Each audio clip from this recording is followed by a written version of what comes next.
अस्सलाम वालेकुम, welcome to my channel. मैं आज आपको 1 मंथ की ट्विंस बेबी के फ्रॉक कटिंग करना दिखा रही हूँ। ये छोटी छोटी पट्टियाँ जो अक्सर हम आपको दिखाते हैं गंदम के दिनों में आती हैं, ये वही हैं। इनकी लेंथ विड्थ मैं आपको बता देती हूँ। ये ऊपर वाले की जो है ये थोड़ी सी कम है, ये 3.5 है, और ये 4.5।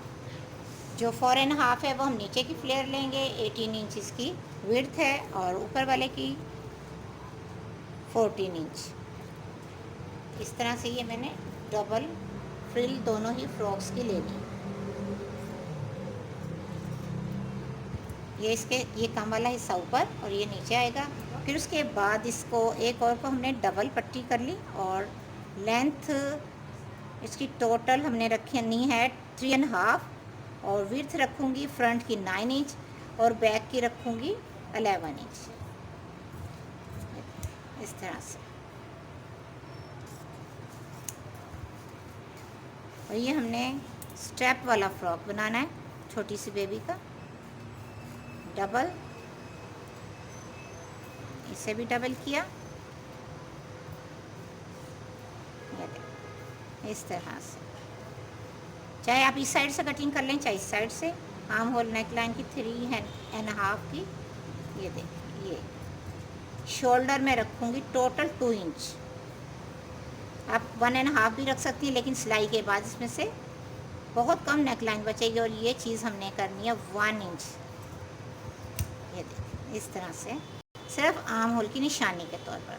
और ये नीचे वाले हिस्से को हल्का सा, बिल्कुल हल्का सा कर्व डालना है, इतना सा। और फ्रंट को निशानी के तौर पर 1 इंच की ऐसे, सिर्फ नेक लाइन 1 इंच की। ये देखें, इस तरह से कट हो गई।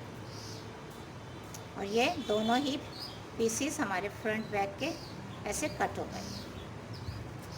ये हम पहले से कट कर लेते हैं ताकि ऐसे समझ आ जाए। ये देखें, बैक ओपन। आप चाहें तो इसे फ्रंट भी रख सकती हैं, ये आप पे डिपेंड करता है। ये देखें, इस तरह से। और ये ऐसे। अब इसमें हल्की हल्की सी इसमें गैदरिंग आएगी। ये इसके साथ अटैच हो जाएंगे, ये इसके साथ। ये अगर आप चाहें तो इनके जोड़ में जो सिलाई है, इनमें बारीक सी कोई किनारी लैस भी अटैच कर सकती हैं, जिससे फ्रॉक की खूबसूरती बढ़ जाती है। अब जो ये बचा है पीस इतना सा, इसके हमने 4 पीस करने हैं, और 2 या 2.5 हाफ लेंगे। इस तरह से हमने स्टेप लेने हैं जो फ्रॉक में लग जाएंगे। ये देखिए, हमने 4 ले लिए ताकि दोनों ही फ्रॉकों के ये बन जाएं। बॉडी हमने गुम सिलाई में करनी है, याद रखिएगा। अब इनको स्टिच कर लेना है। स्टिच करने के बाद ये देखें, इस तरह से। अगर आप इसमें लास्टिक डालना चाहें, लास्टिक भी डाल सकती हैं, जो बहुत ही प्यारी लगेगी। लास्टिक के बाद ये फ्रॉक की खूबसूरती ही एक अलग नज़र आती है। ये देखें, जब यहाँ अटैच हो जाएगा तो फिर ये इसके साथ, और ये ऐसे। और ये बहुत ही अच्छे अंदाज से फ्रॉक लगते हैं, छोटे छोटे से ये वाले।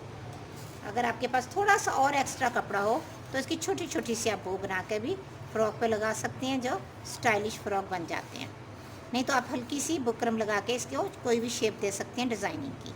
तो छोटा सा फ्रॉक कम टाइम में कटिंग होने वाला, आपको इजी कटिंग इजी स्टिचिंग के साथ कैसा लगा ज़रूर बताइएगा, ताकि आपको अच्छे अच्छे से फ्रॉक स्टिच करने का और भी मज़ीद मौका मिल सके।